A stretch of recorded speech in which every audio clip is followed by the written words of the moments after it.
¿Era Neo una metáfora de Jesús? ¿Eran alucinaciones las que el señor Anderson tenía cuando le borraban la boca o le ponían un bicho? ¿Es esta película perfecta? La respuesta es... por supuesto que sí, y vamos a confirmarlo en este video para al final dar una conclusión psicológica de lo que se nos mostró. Soy Brahma, psicólogo clínico, y hoy vamos a hablar de Matrix. Comenzamos la película con la llegada de unos policías que encuentran a una mujer supuestamente cometiendo un crimen. Por lo que nos dice la gente, la criminal es mucho más de lo que su apariencia sugiere. Trinity, nombre de la Trinidad cristiana. El Padre, el Hijo y el Espíritu Santo. Se comunica con el grupo de rebeldes para poder escapar. Los saltos imposibles nos abren la puerta de que los límites de la realidad no son un freno para los protagonistas. El sonido del teléfono es la oportunidad de mantenerse con vida, es el aparato de transferencia entre dos mundos. El final de esta persecución es la revelación de que dentro de los apóstoles hay un Judas, un traidor. El próximo objetivo es Neo, que además de significar nuevo, es un anagrama de One, el número 1, el elegido. El protagonista se levanta de su sueño por un mensaje en la computadora, una amenaza. Neo, despierta, la Matrix te tiene, sigue al conejo blanco. Una clara referencia al cuento de Alicia en el País de las Maravillas, una historia donde una chica se pierde en una aventura psicodélica distrayéndose de su situación cotidiana. Como toda búsqueda en internet a las 3 de la mañana. Vemos un libro de Jean Baudrillard que se llama Simulacra y Simulación, donde se propone el hiperrealismo. Algo falso o artificial puede ser hasta más real que la realidad. Le trafica algo a un hombre y este le dice: My own personal Jesus Christ. sos mi Jesús personal. El signo del viaje místico llega a sus ojos y se desenvuelve el camino del héroe. Trinity señala que vive solo y en decadencia porque está buscando algo más, un sentido. Es la pregunta lo que nos guía. En psicoanálisis podríamos llamar a esto deseo. En este caso es saber qué es la Matrix. El trabajo monótono y aburrido es una forma en la que Anderson se siente un extranjero en su propia vida, un alienado. Esta cárcel subjetiva es interrumpida por una llamada especial, Morfeo. Un nombre que remite al dios de los sueños. El profeta le dice que debe tener cuidado porque lo han encontrado. Para poder huir de estos agentes del control debe arriesgarse. Debe poder ir más allá de los márgenes de la seguridad, salir de la zona de confort. Este peligro es una forma de conocerse. La torpeza del primer intento lo lleva al fracaso. Obvio que sí. El señor Anderson ha estado viviendo dos vidas. La que no les gusta a los agentes es donde este es un hacker llamado Neo. Todo el problema se irá si les entrega a Morfeo. Como el programador se niega, le cierran la boca en más de una forma. Este acto metafísico continúa la idea de que esta gente puede hacer más que las personas comunes. Pero también hay algo del rechazo al cuerpo físico. Más adelante esto se profundiza. No hay metáfora, no es que es un malentendido de las palabras. Cuando lo callan, le sacan la boca real y cuando le dicen que los va a ayudar, le meten literalmente un bicho adentro. Así se experimentan las alucinaciones. Neo se reúne con el grupo que se oculta y pasa algo muy interesante. Le dicen que tiene un bicho. En inglés se usa esta expresión, bugged, cuando a alguien le han puesto un rastreador o un micrófono, como que lo han embichado. Miren lo que pasa, le sacan el bicho y este se transforma en algo más. Como si fuera que quien vive esto no entiende las metáforas, esto de hacer como si. Llegan con Morfeo y este le dice que se debe sentir como Alicia bajando por el agujero del conejo. Explica que la Matrix es el mundo que se le ha puesto enfrente para que no vea la verdad. Está preso de su mente. Puede elegir seguir en la ilusión o conocer la realidad. Este opta por adentrarse en el hueco desconocido y vemos esta escena que da el ejemplo físico de su identidad fragmentada, alcanzando la integridad. Se despierta en su cuerpo real, debilitado dentro de un útero mecánico que alimenta a un sistema, la comodidad letal de lo que se creía un hogar. Se cortan los cordones umbilicales y se desliza por la oscura vagina para por fin nacer. La nave se encuentra en las profundidades de Latinoamérica. Desde ahí pueden entrar voluntariamente en la Matrix. Lo real está despojado de toda estética, de toda vida. Es un desierto muerto y hostil sobre el que no se tiene mucha información. Parece que la creación de la inteligencia artificial y la dependencia que los humanos tenían de ella tuvo consecuencias. La realidad imitando la ficción. Las personas son esclavos en un sistema donde solo se los considera una batería. Esta interpretación moderna de la condición humana está en todas estas películas. Ya están todas analizadas, así que dejo en la descripción los enlaces.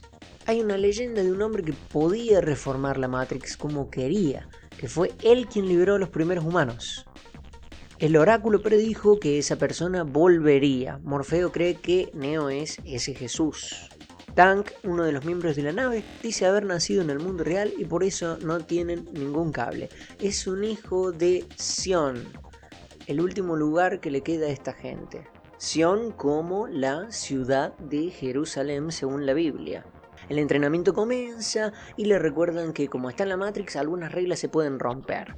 Habiendo quebrado esa verdad incuestionable que lo venía acompañando durante toda su vida, es eso lo que le permite tener mayor libertad para ejercer su voluntad. Las sombras en la caverna de Platón se disipan con la luz. Esa madera no se quiebra por la fuerza que tuvo el golpe en este mundo. Se quiebra porque es lo que Neo cree que pasaría. Es la repetición de un eco de un mundo anterior que casi no tiene nada que ver con lo que se vive. Capaz Kant llamaría a estos ecos como categorías a priori. Lo fundamental que se tiene que tener antes de vivir, antes de tener la experiencia física. Cuando Neo se da cuenta de esto, de que puede ir mucho más allá de lo que cree, deja de intentar para lograr. Morfeo dice la típica frase dialéctica con la que toda secta divide: si no sos uno de los nuestros, sos de ellos. Los enemigos, agentes que pueden usar el cuerpo de todos los que no han sido desconectados, son programas capaces de pensamientos propios. Esto instala una posición paranoica. Cualquiera, hasta un amigo, puede transformarse en un peligro. Cypher explica que la única forma de ver la Matrix es en código. La información es demasiada para que sea procesada. La falsedad está compuesta de símbolos. El tipo se arrepiente de no haber elegido la pastilla azul y desestima por completo que Neo pueda ser el elegido. El Judas de esta historia pronuncia la máxima de todo el que sufre por pensar: la ignorancia es felicidad. Venderá a Morfeo por lo que, según Borges, permite dormir. El olvido, poder olvidar. Vuelven a meterse en la cueva del oso para visitar el programa que creó la profecía, el oráculo. Una niña dobla con la mente una cuchara y le dice al protagonista que no debe tratar de doblarla, solo debe darse cuenta de la verdad, que la cuchara no existe. Es la posibilidad de que lo que creía que era verdad no sea cierto lo que le permite crear y darle forma a su voluntad. Al dejar de creer, es él mismo quien se dobla. La oráculo habla sobre el destino. Ella tiene la capacidad de ver el futuro y de forma paradójica se lo presenta a Neo. Antes de irse, le da dos opciones: elegir creer en lo que Morfeo asume que él es, o pensar que él es dueño de sí mismo totalmente. Acá pasa algo muy interesante, un déjà vu. Que este gato haya pasado 2 veces es un error de la Matrix. Ellos cambiaron algo. Freud decía que lo ominoso, un tipo de terror intenso, era siempre una vuelta de rosca sobre algo familiar, la corrupción de algo conocido. Cae la primera víctima. La traición de Cypher los obliga a usar un teléfono que los agentes pueden rastrear. Esta persecución podría servir como metáfora de los aspectos conscientes que mantienen a raya lo inconsciente. Evitar la angustia en este caso sería evitar el reconocimiento de la verdad, la realidad de las máquinas. El destino se cumple y Morfeo elige sacrificarse por su visión. El primero en volver es Judas, que empieza a tomar las vidas de sus compañeros. La película nos hace una pregunta muy íntima con esta acción. ¿Cuál es la verdadera realidad?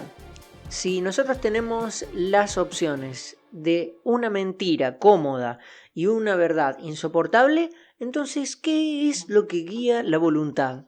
La respuesta la dio Kierkegaard en su libro La angustia. Cypher va al extremo para comprobar si lo que Morfeo creía era o no cierto. La falsación en el método científico de Popper. El milagro llega y los sobrevivientes vuelven.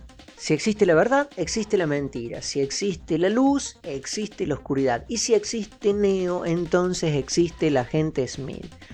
De los mejores villanos del cine. El momento de corresponder con el destino llega y el protagonista toma su decisión. La interpretación que tiene Smith de los humanos es que son un virus, un mal necesario para que las máquinas perfectas mantengan su forma de vida. Él también padece conocer la verdad, tener que buscar a aquellos despertados a los que desprecian. No hay cuchara. Lacan tenía una idea. Las personas nos formamos en relación a otros. Las cosas que creemos son lo que hemos tomado de los demás. Muchas veces sufrimos por no cumplir con esos mandatos. Ahí viene la propuesta de Lacan sobre el tema. El otro no existe. La autoridad de la ley por la que sufrimos se mantiene en nuestra propia repetición.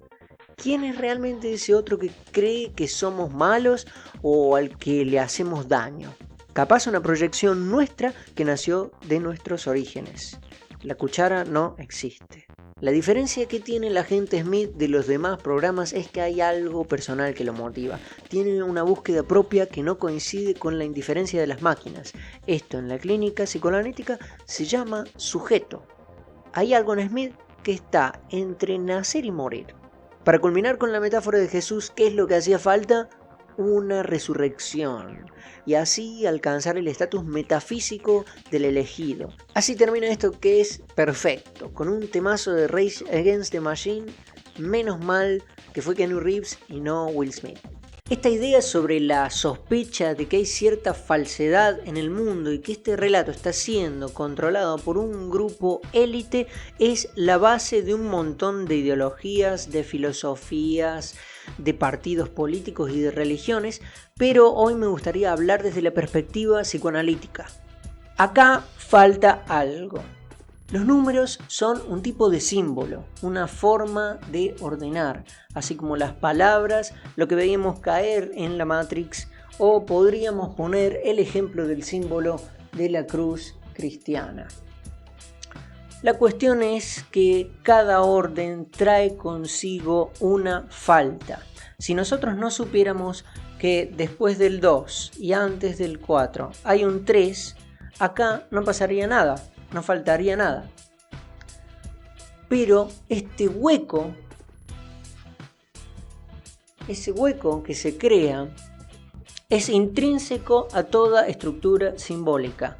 Todo orden trae consigo una falta y nosotros detectamos eso.